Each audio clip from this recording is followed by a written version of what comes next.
j'espère que vous allez bien. Est-ce que je peux entendre un gloire à Jésus? À Terrebonne, est-ce que je peux entendre un gloire à Jésus? Notre Église de Terrebonne se joint à nous. On est dans une série qui se nomme simplement « Comment se rapprocher de Dieu ». Je pense vraiment que le plus grand défi du croyant, c'est de se rapprocher de Dieu continuellement. On est dans le troisième message. On a vu premièrement ce que le psalmiste va déclarer. « M'approcher de Dieu, c'est mon bien ». Quels sont ceux ici qui veulent être bénis? La bénédiction est près de Dieu. C'est proche de Dieu que tu t'épanouis, que tu vis la bénédiction.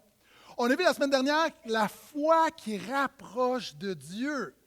Hébreux, 11e chapitre, le verset 4 dit « Or, sans la foi, il est impossible de lui plaire. Celui qui s'approche de Dieu doit croire qu'il existe et qu'il récompense celui et celle qui le recherche. » Et celui qui le recherche doit mettre sa foi en action, et c'est ce qu'on va voir ce matin. J'avais parlé de la foi qui rapproche de Dieu, de la prière. Ça, c'était la semaine dernière. Donc, ce matin, je vais parler de la prière qui rapproche de Dieu.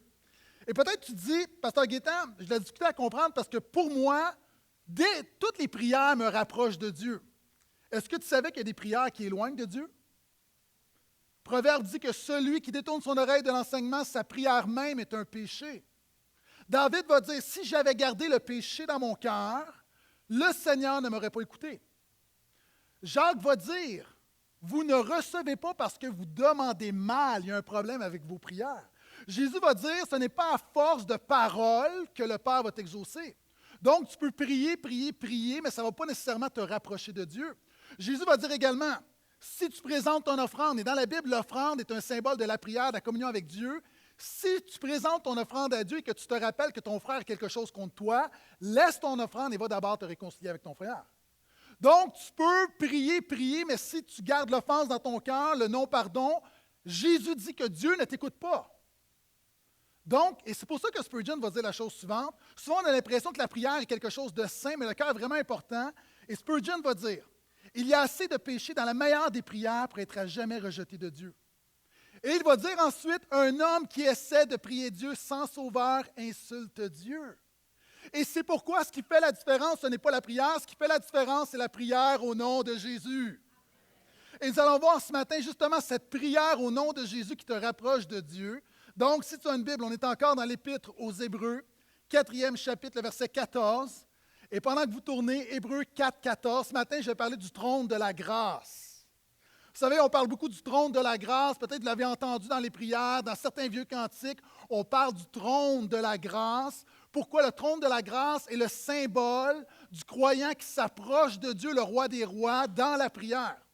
Et on a un exemple dans le livre d'Esther où, par exemple, la reine dit, ce n'est pas tout le monde qui peut s'approcher du roi. On doit avoir la permission parce qu'au Proche-Orient ancien, pour t'approcher du trône, tu dois être invité. Et une seule personne avait le droit de se présenter, de toucher le trône en tout temps, de se présenter devant le roi en tout temps, et c'était le fils, c'était l'héritier. Et Esther dit, et on voit, c'est vraiment une illustration spirituelle du concept de la prière, elle dit, je ne peux pas parce que je n'ai pas été invité. Donc, et on voit dans le contexte d'Hébreux 4 et d'Hébreux chapitre 5, on parle vraiment de la prière. Donc, le trône de la grâce qui est de la prière, et on a des principes là-dedans, il y a des vérités qui nous enseignent cette prière qui te rapproche de Dieu. C'est toujours là, est-ce que je peux entendre Amen? Amen. Hébreux 4, verset 14. Puisque nous avons un grand prêtre qui a traversé les cieux, Jésus, le Fils de Dieu, restons attachés à ce que nous reconnaissons publiquement. Car nous n'avons pas un grand prêtre insensible à nos faiblesses. Jésus a été soumis, sans péché, à des épreuves, des tentations en tout point semblables. Approchons-nous donc avec assurance. Approchons-nous donc avec assurance. Tu peux t'approcher avec assurance du trône de la grâce pour obtenir compassion, trouver grâce en vue d'un secours opportun. Et il y a deux choses dans la vie pour te rapprocher de Dieu. Cette prière, il y a deux éléments. Vous savez, quand tu veux te rapprocher de quelqu'un, tu as besoin de prendre tes deux jambes. On est d'accord? Ce n'est pas une grande révélation. Si je vois ma femme, ce n'est pas pratique. Je prends mes deux jambes. Et de la même manière, pour t'approcher de Dieu, ça prend deux choses.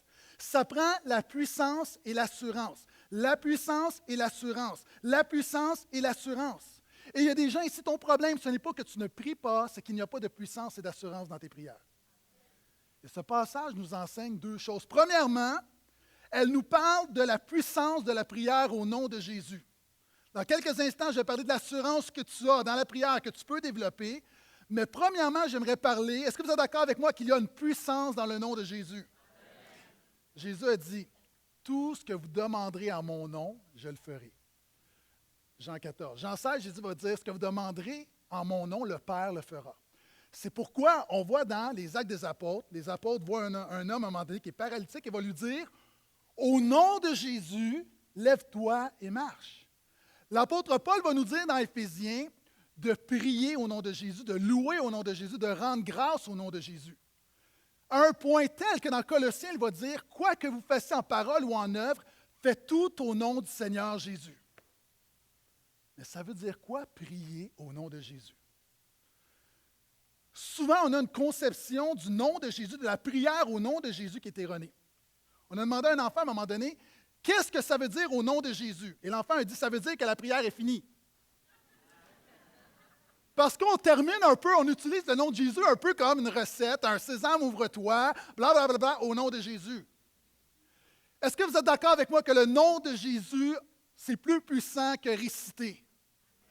Tu peux répéter 1000 fois le nom de Jésus, ta prière ne sera pas plus puissante. Tu peux prononcer comme il faut, accentuer le nom de Jésus. Ta prière ne sera pas plus puissante. Tu peux crier le nom de Jésus et ta prière ne sera pas plus puissante. Tu peux même le dire en anglais, in Jesus' name, et ta prière ne sera pas plus powerful. Il y en a qui pensent à un moment donné, tu pries, puis quand tu veux mettre vraiment, vraiment de la viande dans ta prière, in Jesus' name, hallelujah. Ça ne fera pas de différence. Pourquoi? Parce que la puissance de la prière au nom de Jésus n'est pas dans la déclaration du nom, mais dans la personne de Jésus. Et prier au nom de Jésus, c'est s'appuyer sur son œuvre. Vous savez, c'est comme, lorsque j'étais petit, on jouait aux policiers et aux voleurs.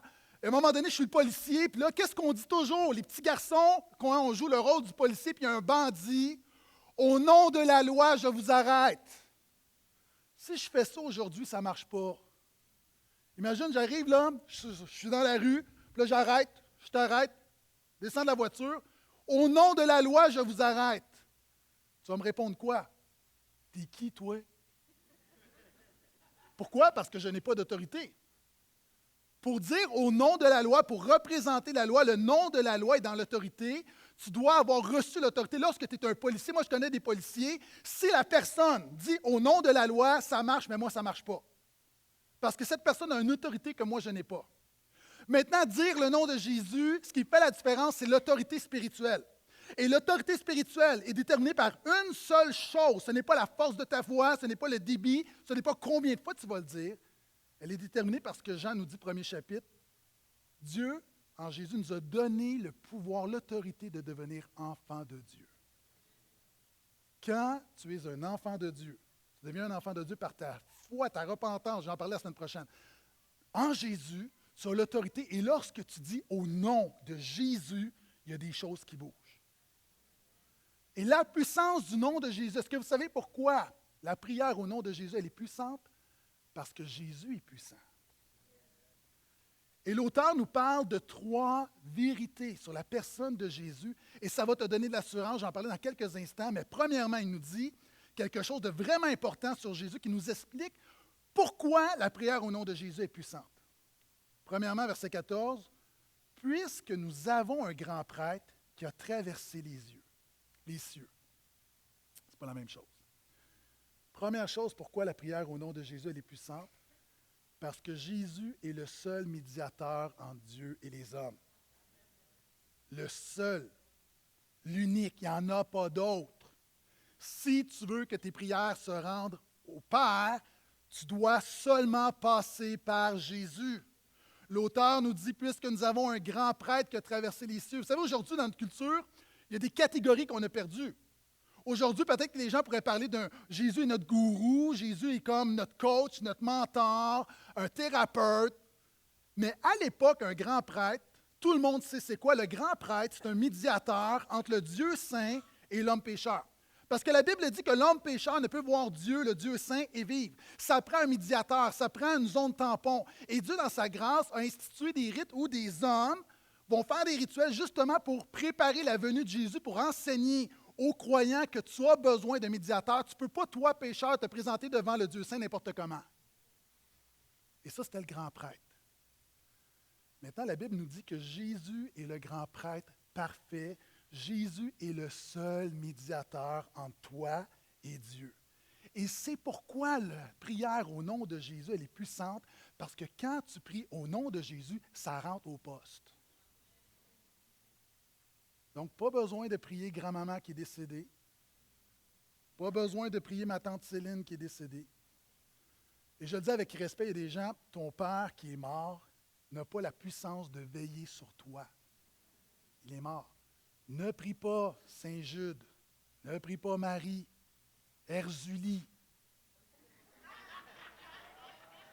ou n'importe quelle loi. Un seul médiateur entre Dieu et les hommes, Jésus-Christ. Est-ce que je peux entendre amen? Un seul. Parce que Jésus est le seul qui t'a réconcilié avec le Père. C'est pour ça que tu peux te rapprocher de Dieu. Vous savez, j'ai un ami qui a mis une photo sur Facebook. Lorsque ces deux garçons se chicanent, pour se réconcilier, il y a ce qu'on appelle le chandail, le T-shirt de la réconciliation. Ça force la réconciliation. Est-ce que quelqu'un peut dire ici, Jésus est mon T-shirt qui me réconcilie avec Dieu le Père? Seul médiateur.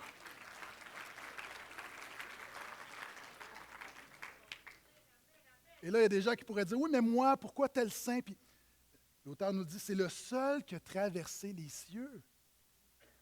L'auteur de l'Épître aux Hébreux va nous dire, plus loin, chapitre 6, Jésus dans les ciels est entré pour nous comme un précurseur. Qu'est-ce que ça veut dire?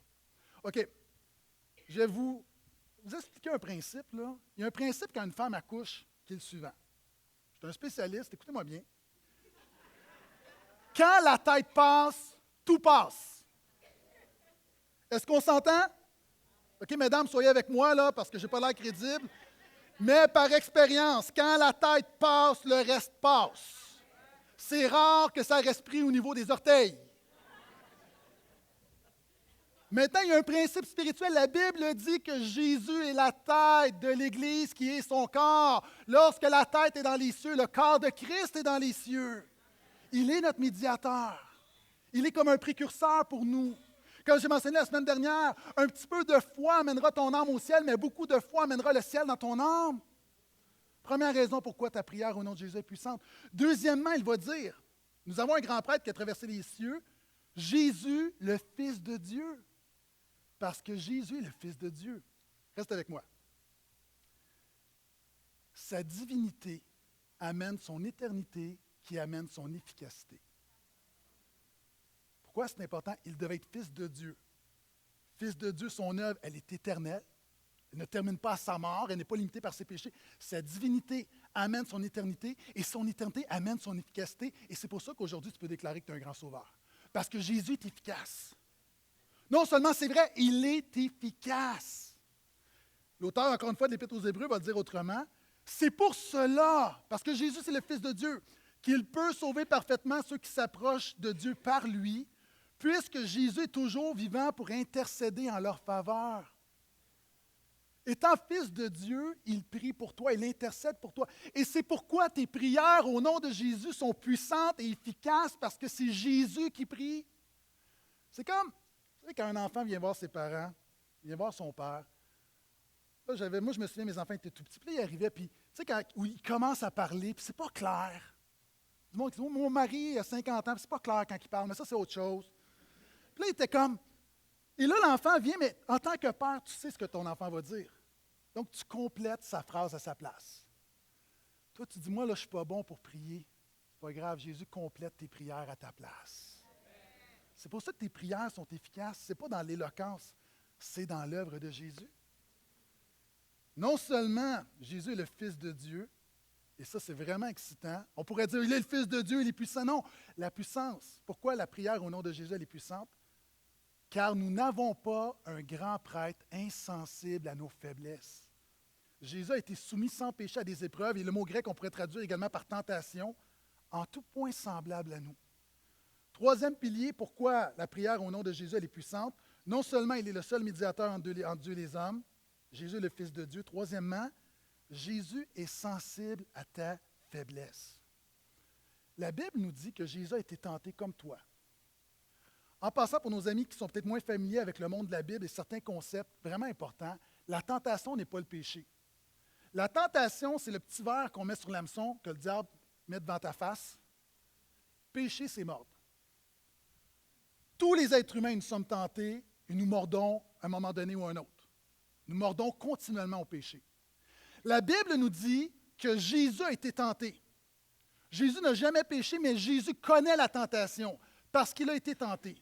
La Bible nous dit, on a un récit dans Luc 4, entre autres, Jésus a été tenté, mais à la fin, nous on pense que ça s'arrête là, Jésus a été tenté une fois pour toutes. Non. La Bible nous dit que le diable s'éloigna jusqu'à une prochaine occasion.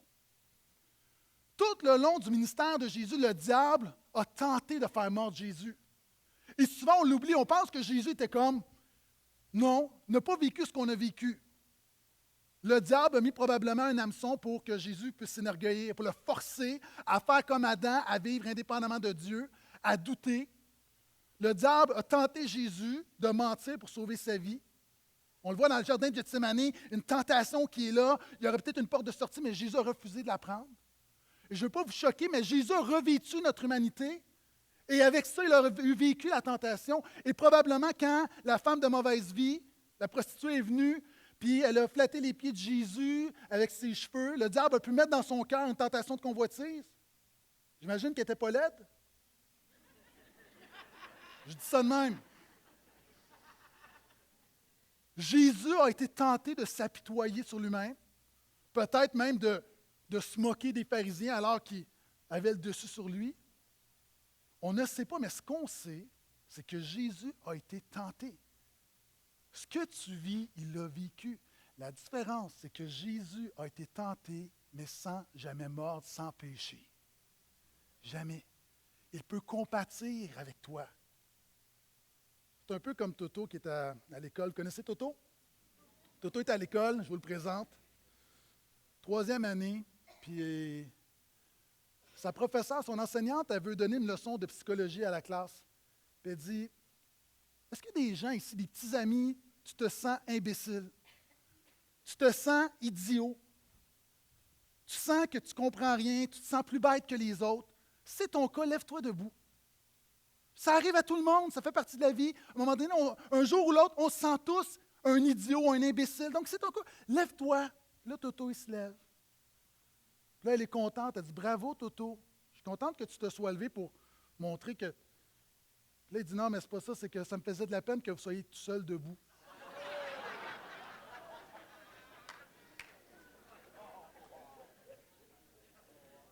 Il se sentait concerné. La même chose, Jésus n'a pas péché, mais il comprend le péché. Il comprend le pécheur. Et là, les gens vont dire, OK, mais étant donné que Jésus n'a jamais péché, il ne peut pas être sensible à ce que je vis. C'est la tentation, l'épreuve. C.S. Lewis a dit la chose suivante. Alors que nous, on pense que c'est seulement ceux qui tombent qui comprennent la tentation, C.S. Lewis, un des plus grands penseurs chrétiens, a dit la chose suivante. C'est seulement ceux qui essayent de résister à la tentation qui savent combien fort elle est. Je vous donne une illustration. Vous savez, la chaise, vous connaissez la chaise, qui est un exercice où tu essaies de rester là le plus longtemps possible. Tu te mets comme ça. Puis là, ça a l'air facile pour vous, là, mais pour moi qui le vis, ce n'est pas facile. Et l'idée, c'est de rester là le plus longtemps possible. Maintenant, supposons que je le fais parce que je suis fatigué, là, c'est trop pour moi. C'est trop difficile. Mais supposons qu'on prend quelqu'un d'autre qui va rester là pendant 1 heure. Qui comprend mieux la force de la gravité? Celui qui a résisté jusqu'au bout. Il n'y a personne qui ne comprend plus la puissance et la force du péché que Jésus qui a résisté jusqu'au bout. Et ça, c'est encourageant parce que tu dis, il me comprend. Nous n'avons pas un grand prêtre insensible à notre faiblesse, à nos faiblesses. Est-ce qu'il y a quelqu'un ici qui n'a pas de faiblesse? Est-ce quelqu'un là, que tu n'as pas de faiblesse, zéro faiblesse? Lève-toi et viens prêcher Jésus. Tout le monde a des faiblesses. Moi, j'ai des faiblesses. Toi, tu as des faiblesses. Toi, tu as des faiblesses. Toi, oui, surtout toi, tu as beaucoup de faiblesses. Tout le monde a des faiblesses. La bonne nouvelle, c'est que Jésus compatit à tes faiblesses. C'est pour ça que la prière au nom de Jésus est puissante. Et ça amène le deuxième élément. L'auteur nous parle de la puissance, mais nous dit, approchez-vous donc avec assurance. Pourquoi? Parce que l'assurance vient de la puissance. Je m'explique. Si, par exemple, on va à la guerre, on me dit, OK, Gaétan, c'est à ton tour, viens, on va te donner ton arme. J'arrive, OK. Puis on me dit, voici ton arme. Est-ce que j'ai de l'assurance? Non, parce que je n'ai pas de puissance. La puissance du nom de Jésus dans tes prières te donne l'assurance dans la prière parce que tu sais que Jésus est puissant. Amen. Et l'auteur nous dit 5 choses sur l'assurance du croyant. 5 choses. Quand tu pries au nom de Jésus, quand tu t'appuies sur l'œuvre et la personne de Jésus, quand tu pries, tu cherches Dieu, tu as 5 assurances. Première chose, approchons-nous donc avec assurance. Quand tu pries, tu as l'assurance de t'approcher de Dieu. Comment se rapprocher de Dieu? Premièrement, commence à prier. Le défi, la prière est un défi pour beaucoup de personnes. La réalité, ne pense pas que tu peux te rapprocher de Dieu sans prier. La prière est le moyen pour te rapprocher de Dieu. Il y a des gens, je ne sais pas, il y a des gens qui sont peut-être plus proches de Dieu, d'autres plus loin. Je ne sais pas, mais ce que je sais, c'est que si ce matin tu pries, tu peux sortir d'ici plus proche de Dieu que tu l'étais en entrant. C'est automatique. Pourquoi? La prière, lorsque tu fais un pas, approchez-vous de lui, il s'approchera de vous. La prière. Et là, il y a des gens, tu dois comprendre c'est quoi la prière. Tu sais, la prière, souvent, c'est quelque chose de mystique. On pense que pour prier, on doit se mettre à genoux, jeûner, prier pendant des heures. Et c'est une forme de la prière, mais la prière, c'est beaucoup plus varié que ça. Et à la base, la prière, c'est simplement une conversation avec Dieu. Un jour, on appelle un pasteur pour aller visiter un homme qui est sur son lit de mort, qui est en phase terminale. Le pasteur arrive et en entrant dans la chambre, il voit une chaise vide à côté du lit du malade. Donc, il dit à l'homme, « Vous m'attendiez? » Là, l'homme dit, « Non, ce n'est pas pour vous. » Et là, il lui explique la chose suivante. En parlant, il lui dit, « Tu sais, pasteur, pendant des années, tu as parlé de la prière, mais pour moi, la prière, ça a toujours été un défi. Je n'ai jamais été capable de développer une discipline de prière. Pour moi, c'était quelque chose de mystique. Je sais qu'il faut prier, tout le monde le sait, mais de le vivre, de l'expérimenter de manière concrète dans ma vie, la prière n'a jamais été vraiment présente. Je n'ai jamais été un homme de prière. Puis j'ai cherché des trucs, puis à un moment donné, j'ai un de mes amis qui, lui, est un homme de prière, qui me donnait un petit truc. Il m'a dit que mon problème, c'était que je spiritualisais trop, que j'avais simplement à rentrer dans mon bureau, à m'asseoir, mettre une chaise vide devant moi, puis m'imaginer que Jésus est là, puis lui parler. Puis j'ai commencé, puis tranquillement, j'ai commencé à juste jaser avec Jésus à tous les jours. Puis tranquillement, je commençais à lui ouvrir mon cœur, lui faire part de mes peurs, de mes craintes. J'ai commencé à amener ma famille à Jésus. J'ai commencé à, juste comme si j'avais un rendez-vous, jaser, sans me mettre un 15 minutes, une période, juste jaser. Des fois, ça fait durer 1h30, des fois, ça durait 10 minutes. Mais comme la vie, les relations, mais parler avec Jésus. Puis c'est là que j'ai réalisé que je priais. Le pasteur est vraiment inspiré, une belle histoire, il s'en va. 2 jours plus tard, il reçoit un appel de la fille de l'homme qui lui dit, « Pasteur, mon père est mort. Avant de partir, j'étais le voir, tout ça, on s'est embrassés, je ne savais pas, j'étais faire des commissions. Lorsque je suis revenu, mon père était mort. » Mais il y a une chose qu'on ne comprend pas, qui est vraiment, vraiment bizarre, c'est que mon père on est arrivé, puis il est dans son lit, mais c'est comme si juste avant de mourir, il s'est relevé, puis il a couché sa tête sur la chaise, puis il est mort comme ça. La réalité, cet homme avait compris que la prière, c'est juste être en relation avec Jésus. Juste en relation. Si tu veux te rapprocher de Dieu, tu as besoin de concrètement commencer à prier. Et quand tu vas le faire, ta prière peut être petite, froide, pas longue, mais tu vas te rapprocher de Dieu. Et par le Saint-Esprit, Dieu est fidèle, tranquillement, il va t'amener, il va faire en sorte que tu vas de plus en plus te rapprocher de lui. Et l'auteur nous dit non seulement approchons-nous avec assurance du trône de la loi. Est-ce que c'est ça que la Bible dit? Du trône du mérite? Non. Du trône de la grâce. Quand tu pries, tu as l'assurance de toucher le trône de la grâce. D'un couvercle à l'autre, la Bible dit que Dieu est sur son trône, c'est-à-dire que Dieu contrôle tout. Dieu contrôle tout, il a la main sur ta vie, il a la main sur notre monde. Tout ce qui prend place dans notre monde, est déterminé par le trône de Dieu. Dieu n'est pas spectateur. Dieu est celui qui règne souverainement sur le monde. Et ce Dieu-là, son trône, lorsque tu t'approches, ce n'est pas le trône de la peur, le trône de la condamnation, c'est le trône de la grâce. Arrête d'être excité par voir le trône de fer à la télévision et commence à avoir une vision du trône de grâce. Le trône de grâce est toujours plus puissant et efficace que le trône de fer. Et on a vu ensemble que le seul qui pouvait s'approcher du trône à l'époque, c'était le Fils. Et tu as l'assurance de toucher le trône de la grâce à chaque fois que tu pries parce que tu le fais au nom de Jésus. Tu peux aller, tu as libre accès. C'est l'assurance que tu as.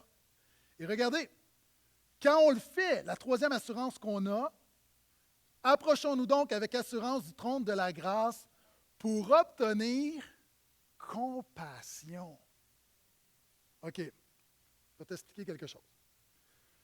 Il y a trop de gens, tu penses que quand tu pries, OK, que là, quand tu déverses ton cœur devant le Seigneur, tu penses que Dieu entend ta prière et fait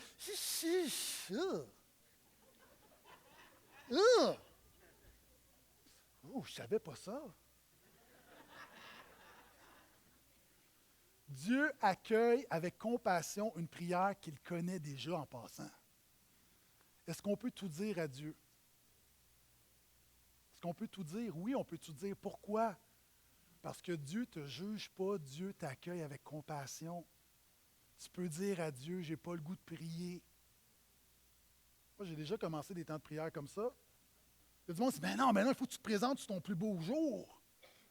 OK, tu penses que tu as déjoué Dieu? Ouh! Ah non, Seigneur, je n'ai pas le goût de prier, ça ne marche pas un matin, là. Seigneur, je doute de toi. Je doute de ta parole. On ne peut pas dire ça à Dieu. C'est dans ton cœur, il voit ta crasse, fais-la sortir. Pourquoi? Parce qu'il t'accueille avec compassion. Seigneur, mes enfants, je ne suis plus capable. Tu peux dire, il y a du monde, vous savez, des fois on reçoit des confessions, les pasteurs, puis tu peux dire à Dieu, je regrette de m'être marié avec cette personne-là. Tu dis, pourquoi? Non. La première étape vers la restauration et la guérison, c'est la reconnaissance de ton état. Si c'est le cas, il faut que tu le dises à Dieu.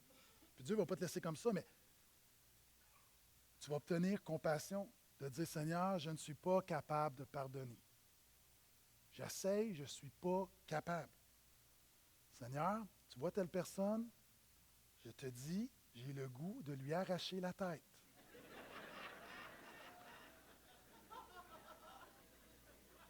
Il y a des gens, des religieux qui sont peut-être choqués, mais ose me dire que tu n'as jamais pensé à un moment donné, quelque part, à quelqu'un lui arracher la tête. Je te crois pas parce que moi, ça m'arrive à tous les 3 jours, OK? Mais tu peux le faire. Pourquoi? Parce que Dieu t'accueille avec compassion. Tu dis, Seigneur, je convoite mon collègue. Je suis marié, je ne devrais pas. J'ai une attirance sexuelle envers telle personne. Ce n'est pas légitime parce que je suis marié puis tu me demandes de me garder. Seigneur, j'ai un problème de pornographie. J'ai un problème d'alcool. Penses-tu que Dieu va faire « Oh, ça c'est trop lourd pour moi, là. » Tel quel, Seigneur, j'ai un problème. Seigneur, je mange mes émotions. Seigneur, tu as besoin, dis-le, tu peux t'approcher, tu peux avoir l'assurance devant lui parce que tu vas obtenir compassion. Mais si tu te caches, si tu résistes à Dieu, Dieu résiste aux orgueilleux.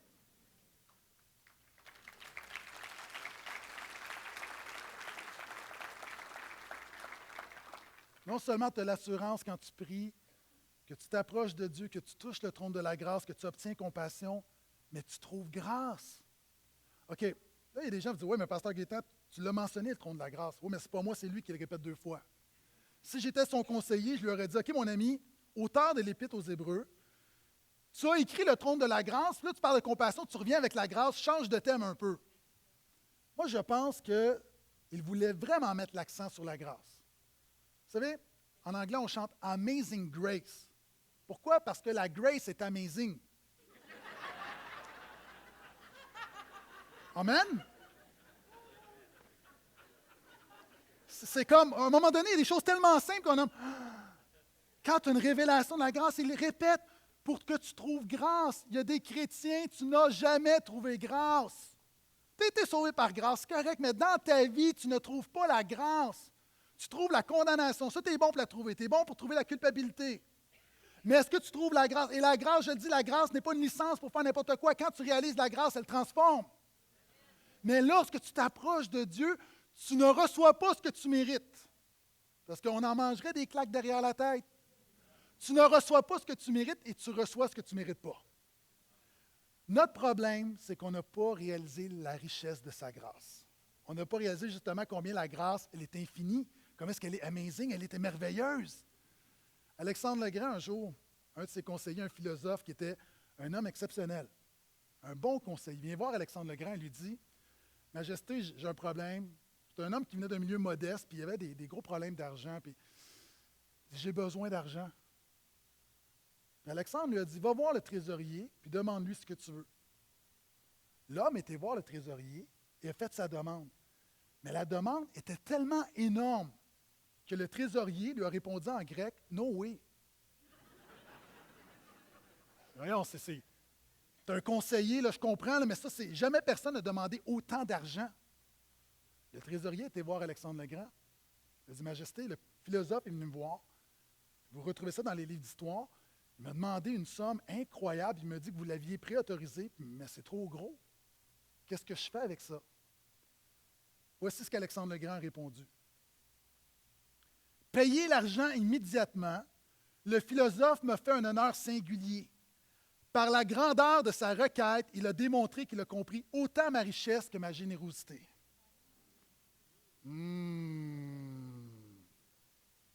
N'aie pas peur de faire de grandes prières à Dieu. Tu ne vas pas venir à bout de sa richesse, tu ne vas pas venir à bout de sa grâce. Dieu est généreux, espère le meilleur. Il peut sauver des cas qui sont désespérés autour de toi. Il peut changer ta vie d'un couvercle à l'autre. Il peut révolutionner, il peut tout restaurer, il peut tout guérir, tout relever. Il est bon, fidèle et gracieux. C'est l'assurance que nous avons.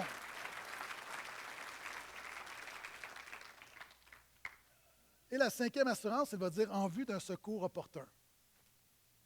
Quand tu pries Dieu, Dieu vient à ton secours. Mais c'est intéressant parce que l'auteur dit au moment opportun. Ça, c'est l'affaire fatigante dans le verset. Pourquoi? L'Ecclésiaste, exactement, tu ne sais pas quand. L'Ecclésiaste va dire il fait toutes choses bonnes en son temps. Mais il est fidèle. Le timing de Dieu est parfait. Et je termine avec ceci. Simplement, je reprends les paroles dans la parole de Dieu. Approchons-nous donc avec assurance du trône de la grâce pour obtenir compassion et trouver grâce en vue d'un secours opportun. Vous savez, tout le monde a des faiblesses. Et malgré nos faiblesses, tu peux garder ton assurance. Vous savez, notre problème, c'est que nous avons tous des faiblesses. On a tous besoin de Dieu, mais de l'autre côté, on est tous pécheurs, on a tous des péchés. Et on sait tous qu'on est indigne. Le résultat, c'est qu'on est tous piégés. On a tous désespérément besoin de Dieu, mais notre conscience nous accuse qu'on est désespérément pécheurs.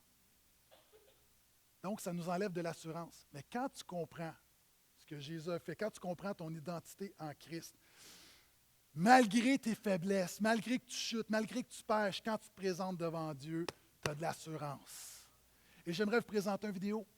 Courte vidéo, on est dans les Olympiques, d'un homme qui a eu une faiblesse pendant une épreuve, mais qui a su garder son assurance. Vidéo.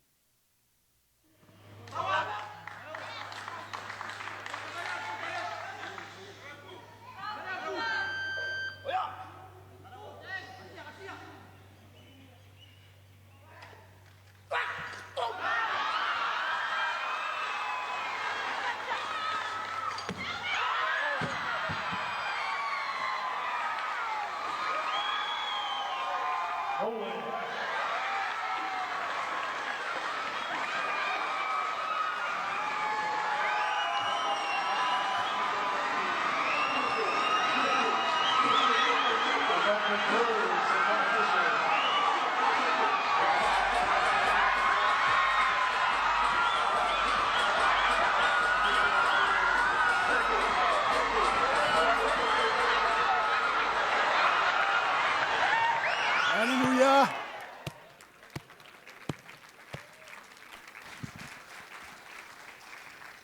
Nous avons des faiblesses. On en échappe pas mal, mais nous ne perdons pas notre assurance au nom de Jésus. Amen.